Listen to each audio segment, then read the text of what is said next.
ಆತ್ಮೀಯ ಬಂಧುಗಳೇ, ಮಹಾಭಾರತ ಭೀಷ್ಮ ಪರ್ವ ಇದರಿಂದ 6ನೇ ದಿನದ ಮಧ್ಯಾಹ್ನದ ನಂತರದ ಯುದ್ಧ, ಈ ವಿಷಯದ ಬಗ್ಗೆ ತಿಳ್ಕೊಳ್ಳೋಣ.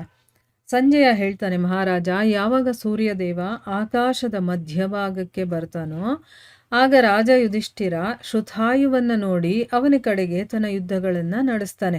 ಅಂದರೆ ಆ ಕಡೆ ಕರ್ಕೊಂಡು ಹೋಗ್ತಾನೆ. ಮತ್ತೆ 9 ಬಾಣಗಳನ್ನು ಬಿಟ್ಟು ಅವನನ್ನು ಗಾಯಗೊಳಿಸ್ತಾನೆ. ಶ್ರುತಾಯು ಕೂಡ ಆ ಬಾಣಗಳನ್ನು ಸರಿಸಿ ಯುಧಿಷ್ಠಿರನ ಮೇಲೆ 7 ಬಾಣಗಳನ್ನು ಬಿಡ್ತಾನೆ. ಅವೇನಾಯಿತು, ಅವನ ಕವಚವನ್ನು ಒಡೆದು ಅವನ ರಕ್ತವನ್ನು ಕುಡಿಯೋದಕ್ಕೆ ಶುರು ಮಾಡುತ್ತೆ. ಇದರಿಂದ ರಾಜ ಯುಧಿಷ್ಠಿರ ಬಹಳ ಕೋಪ ಮಾಡ್ಕೊಳ್ತಾನೆ, ಅವನಿಗೆ ರೋಷ ಬರುತ್ತೆ.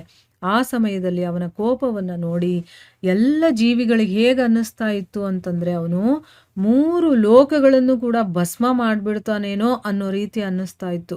ಅಷ್ಟು ರೋಷ ಬಂದಿರುತ್ತೆ ಅವನಿಗೆ. ಇದನ್ನು ನೋಡಿ ದೇವತೆಗಳು ಮತ್ತು ಋಷಿಗಳು ಎಲ್ಲ ಲೋಕಗಳ ಶಾಂತಿಗಾಗಿ ಸ್ವಸ್ತಿವಾಚನವನ್ನು ಮಾಡೋದಕ್ಕೆ ಶುರು ಮಾಡ್ತಾರೆ. ನಿಮ್ಮ ಸೈನ್ಯವಂತೂ ತನ್ನ ಜೀವನದ ಆಸೆಯನ್ನೇ ಬಿಟ್ಬಿಟ್ಟಿತ್ತು. ಅಂದರೆ ಅವನು ಕೋಪ, ಯಾಕೆಂದರೆ ಅವನು ಸತ್ಯ ಧರ್ಮದಿಂದ ನಡ್ಕೊಳ್ಳುವಂಥವನು. ಅವನೇನಾದರೂ ಕೋಪ ಮಾಡಿಕೊಂಡ ಅಂತಂದರೆ ಎಲ್ಲ ಸುಟ್ಟು ಭಸ್ಮನೇ ಆಗೋದು. ಆದರೆ ಅವನು ಯಾವಾಗಲೂ ಶಾಂತ ಸ್ವಭಾವದಿಂದ ಇರುವಂಥವನು. ಆದರೆ ಈಗ ಅವನು ಅಷ್ಟೊಂದು ರೋಷದಿಂದ ಇರೋದನ್ನು ನೋಡಿ ಎಲ್ಲಿ ಈ ಜಗತ್ತಿಗೆ ತೊಂದರೆ ಆಗುತ್ತೋ ಅಂತ ದೇವತೆಗಳು ಋಷಿಗಳೆಲ್ಲ ಸ್ವಸ್ತಿವಾಚನ ಮಾಡ್ತಾ ಇದ್ದಾರೆ. ಸೈನ್ಯದವರೆಲ್ಲ, ಕೌರವ ಸೈನ್ಯದವರೆಲ್ಲ ಇನ್ನೇನು ನಮ್ಮ ಕತೆ ಮುಗೀತು ಅಂತ ಅಂದ್ಕೊಳ್ತಾರೆ. ಆದರೆ ಯಶಸ್ವಿಯಾದಂತಹ ಯುಧಿಷ್ಠಿರ ತಾಳ್ಮೆಯನ್ನು ಧರಿಸ್ಕೊಂಡು ತನ್ನ ಕೋಪವನ್ನು ಅದುಮ್ಕೊಳ್ತಾನೆ.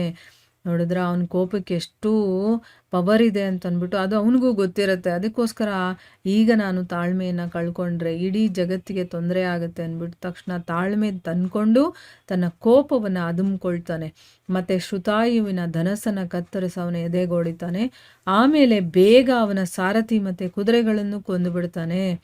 ರಾಜ ಯುಧಿಷ್ಠಿರನ ಈ ರೀತಿಯ ಪುರುಷಾರ್ಥವನ್ನು ನೋಡಿ ಶ್ರುತಾಯು ಏನು ಮಾಡ್ತಾನೆ, ತನ್ನ ಅಶ್ವಹೀನ ರಥವನ್ನು ಬಿಟ್ಟು ಓಡ ಹೋಗ್ಬಿಡ್ತಾನೆ. ಅವನು ವಾಪಸ್ ಹಿಂದಿರುಗಿ ಕೂಡ ನೋಡೋದಿಲ್ಲ. ಈ ರೀತಿ ಯಾವಾಗ ಧರ್ಮಪುತ್ರನಾದಂತಹ ಯುಧಿಷ್ಠಿರ ಶ್ರುತಾಯುವನ್ನು ಪರಾಸ್ತಗೊಳಿಸ್ತಾನೋ ಆಗ ರಾಜ ದುರ್ಯೋಧನನ ಇಡೀ ಸೈನ್ಯ ಬೆನ್ನು ತೋರಿಸಿ ಓಡೋದಕ್ಕೆ ಶುರು ಮಾಡ್ತಾರೆ. ಅಂತಂದರೆ ಅವನು ಕೋಪ ಅಷ್ಟೊಂದು ಭೀಕರವಾಗಿರುತ್ತೆ. ಈಗ ನಮ್ಮನ್ನೆಲ್ಲನೂ ಇವನು ಕೊಂದುಬಿಡ್ತಾನೆ ಅಂತಂದ್ಬಿಟ್ಟು ಏನಾಯಿತು, ಸೈನ್ಯವೆಲ್ಲ ಓಡೋದಕ್ಕೆ ಶುರುವಾಗುತ್ತೆ. ಇನ್ನೊಂದು ಕಡೆ ಚೇಕಿತಾನ ಮಹಾರಥಿ ಕೃಪಾಚಾರ್ಯರಿಗೆ ಬಾಣಗಳಿಂದ ಆಚ್ಛಾದಿತಗೊಳಿಸ್ತಾನೆ. ಆಗ ಕೃಪಾಚಾರ್ಯರು ಈ ಎಲ್ಲ ಬಾಣಗಳನ್ನು ಕೂಡ ತಡೆದು ಸ್ವತಃ ತಮ್ಮ ಬಾಣಗಳಿಂದ ಚೇಕಿತಾನನನ್ನು ಗಾಯಗೊಳಿಸ್ತಾರೆ. ಆಮೇಲೆ ಅವ್ರೇನು ಮಾಡ್ತಾರೆ, ಅವನ ಧನಸ್ಸನ್ನು ಕತ್ತರಿಸ್ತಾರೆ, ಸಾರಥಿಯನ್ನು ಕೂಡ ಹೊಡೆದು ಬೀಳಿಸ್ತಾರೆ. ಮತ್ತು ಕುದುರೆಗಳು 2 ಪಾರ್ಶ್ವರಕ್ಷಕರು ಅವರನ್ನು ಎಲ್ಲರನ್ನೂ ಕೂಡ ಧರಾಶಾಯಿಗೊಳಿಸ್ತಾರೆ. ಅಂದರೆ ನೆಲದ ಮೇಲೆ ಬೀಳೋದು ಅಂದರೆ ಸತ್ತು ಬೀಳ್ತಾರೆ ಅಂತ ಅರ್ಥ. ಧರಾಶಾಯಿಗೊಳಿಸೋದು ಅಂತಂದರೆ ಸತ್ತು ಕೆಳಗಡೆ ಬೀಳಿಸೋದು ಅಂತ ಅರ್ಥ. ಆಗ ಚೇಕಿತಾನ ಏನು ಮಾಡ್ತಾನೆ, ರಥದಿಂದ ಎಗರಿ ಕೈಯಿಂದ ಗದೆಯನ್ನು ತಗೊಳ್ತಾನೆ. ಆ ಗದೆಯಿಂದ ಅವನು ಕೃಪಾಚಾರ್ಯರ ಕುದುರೆಗಳು ಮತ್ತು ಸಾರಥಿಯನ್ನು ಕೊಲ್ತಾನೆ. ಕೃಪಾಚಾರ್ಯರು ಭೂಮಿ ಮೇಲೆ ನಿಂತ್ಕೊಂಡೇ ಅವನ ಮೇಲೆ 16 ಬಾಣಗಳನ್ನು ಬಿಡ್ತಾರೆ. ಆ ಬಾಣಗಳು ಚೇಕಿತಾನನನ್ನು ಗಾಯಗೊಳಿಸಿ ಭೂಮಿಯ ಒಳಗಡೆ ನುಗ್ಗು ಬಿಡುತ್ತೆ. ಅಂದರೆ ಅಷ್ಟೊಂದು ರೋಷದಿಂದ ಅಷ್ಟೊಂದು ಫಾಸ್ಟಾಗಿ ಆ ಬಾಣಗಳು ಬರ್ತಾ ಇದೆ ಅಂತ ಅರ್ಥ. ಇದರಿಂದ ಏನಾಯಿತು, ಅವನ ಕೋಪ ಇನ್ನೂ ಹೆಚ್ಚಾಯಿತು. ಮತ್ತು ಅವನು ತನ್ನ ಗದೆಯನ್ನು ಕೃಪಾಚಾರ್ಯರ ಮೇಲೆ ಬಿಡ್ತಾನೆ. ಆಚಾರ್ಯರು ಅದು ಬರ್ತಾ ಇರೋದನ್ನು ನೋಡಿ ತಮ್ಮ 1000 ಬಾಣಗಳಿಂದ ಅದನ್ನು ತಡೀತಾರೆ. ಆಗ ಚೇಕಿತಾನ ಕೈಯಲ್ಲಿ ಕತ್ತಿಯನ್ನು ಹಿಡ್ಕೊಂಡು ಅವರ ಮುಂದೆ ಬರ್ತಾನೆ. ಆ ಕಡೆ ಆಚಾರ್ಯರು ಕೂಡ ಕತ್ತಿಯನ್ನು ತಗೊಂಡು ಅವನ ಮೇಲೆ ಬಹಳ ವೇಗವಾಗಿ ಆಕ್ರಮಣವನ್ನು ಮಾಡ್ತಾರೆ. ಈಗ ಆ 2 ವೀರರು ಕೂಡ ಒಬ್ಬರ ಮೇಲೆ ಒಬ್ಬರು ತುಂಬ ತೀಕ್ಷ್ಣವಾಗಿರುತ್ತಲ್ಲ ಅಂಥ ಕತ್ತಿಗಳಿರುತ್ತಲ್ಲ, ಅಂದರೆ ಚೂಪಾಗಿರುವಂಥ ಕತ್ತಿಗಳು, ಅದರಿಂದ ದಾಳಿಯನ್ನು ಮಾಡ್ತಾ ಭೂಮಿ ಮೇಲೆ ಹೊಡೆದಾಡ್ತಾರೆ. ಯುದ್ಧದಲ್ಲಿ ಅತ್ಯಂತ ಪರಿಶ್ರಮವಾದ ಕಾರಣ ಅಂದರೆ ತುಂಬ ಸುಸ್ತಾಗ್ಬಿಟ್ರೆ ಅವರಿಬ್ಬರಿಗೂ ಹೊಡೆದಾಡಿ ಶಕ್ತಿ ಮೀರಿ ಹೊಡೆದಾಡ್ತಾ ಇರ್ತಾರಲ್ಲ. ಸೊ ತುಂಬ ಟೈರ್ಡಾಗಿ ಏನಾಯಿತು, ಅವರಿಬ್ಬರು ಮೂರ್ಛೆಗೊಟ್ಟೋಗ್ತಾರೆ.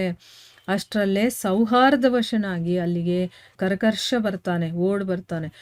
ಮತ್ತೆ ಚೇಕಿತಾನನ ಈ ರೀತಿಯ ಸ್ಥಿತಿಯನ್ನು ನೋಡಿ ಅವನನ್ನು ತನ್ನ ರಥದಲ್ಲಿ ಕೂರಿಸ್ಕೊಳ್ತಾನೆ. ಇದೇ ರೀತಿ ಶಕುನಿ ಕೂಡ, ಅಂದರೆ ಇಬ್ಬರೂ ಮೂರ್ಛೆ ಹೋಗ್ಬಿಟ್ಟಿದಾರಲ್ಲ, ಸೊ ಇವ್ರ ಕಡೆಯಿಂದ ಕರಕರ್ಷ ಚೇಕಿತಾನನನ್ನು ಕರ್ಕೊಂಡು ಹೋಗ್ತಾನೆ. ಅದೇ ರೀತಿ ಶಕುನಿ ಕೂಡ ಬಹಳ ವೇಗವಾಗಿ ಕೃಪಾಚಾರ್ಯರನ್ನ ತನ್ನ ರಥದಲ್ಲಿ ಕೂರಿಸ್ಕೊಳ್ತಾನೆ. ದೃಷ್ಟಕೇತು 90 ಬಾಣಗಳಿಂದ ಭೂರಿಶ್ರವನನ್ನ ಗಾಯಗೊಳಿಸ್ತಾನೆ. ಆಮೇಲೆ ಭೂರಿಶ್ರವ ತನ್ನ ಬಾಣಗಳಿಂದ ಮಹಾರಥಿ ದೃಷ್ಟಕೇತುವಿನ ಸಾರಥಿ ಮತ್ತು ಕುದುರೆಗಳನ್ನು ಕೊಲ್ತಾನೆ.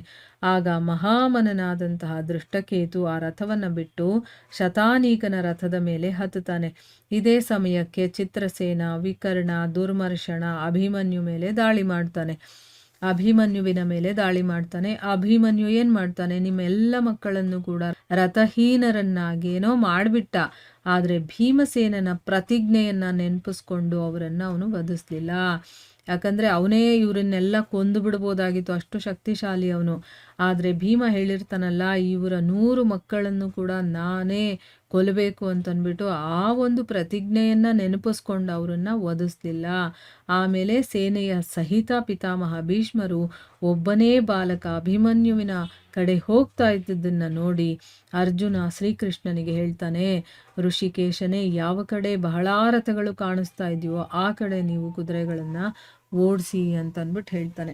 ಯಾಕಂದರೆ ಭೀಷ್ಮರು ಹೋಗ್ತಾ ಇರೋದನ್ನ ನೋಡ್ತಾನೆ. ಇಲ್ಲಿ ಅಭಿಮನ್ಯು ಒಬ್ಬನೇ ಇದ್ದಾನೆ, ಆದರೆ ಅವನಿಗೆ ಗೊತ್ತಿಲ್ಲ. ಆದರೂ ಕೂಡ ರಥಗಳು ಎಲ್ಲಿ ಜಾಸ್ತಿ ಇದೆಯೋ ಅಲ್ಲಿಗೆ ನನ್ನನ್ನು ಕರ್ಕೊಂಡು ಹೋಗಿ ಅಂತಂದ್ಬಿಟ್ಟು ತನ್ನ ಸಾರಥಿಯಾದಂತಹ ಕೃಷ್ಣನಿಗೆ ಹೇಳ್ತಾನೆ. ಇಲ್ಲಿಗೆ ನಾವು ನಿಲ್ಲಿಸೋಣ. ಹರೇ ಕೃಷ್ಣ.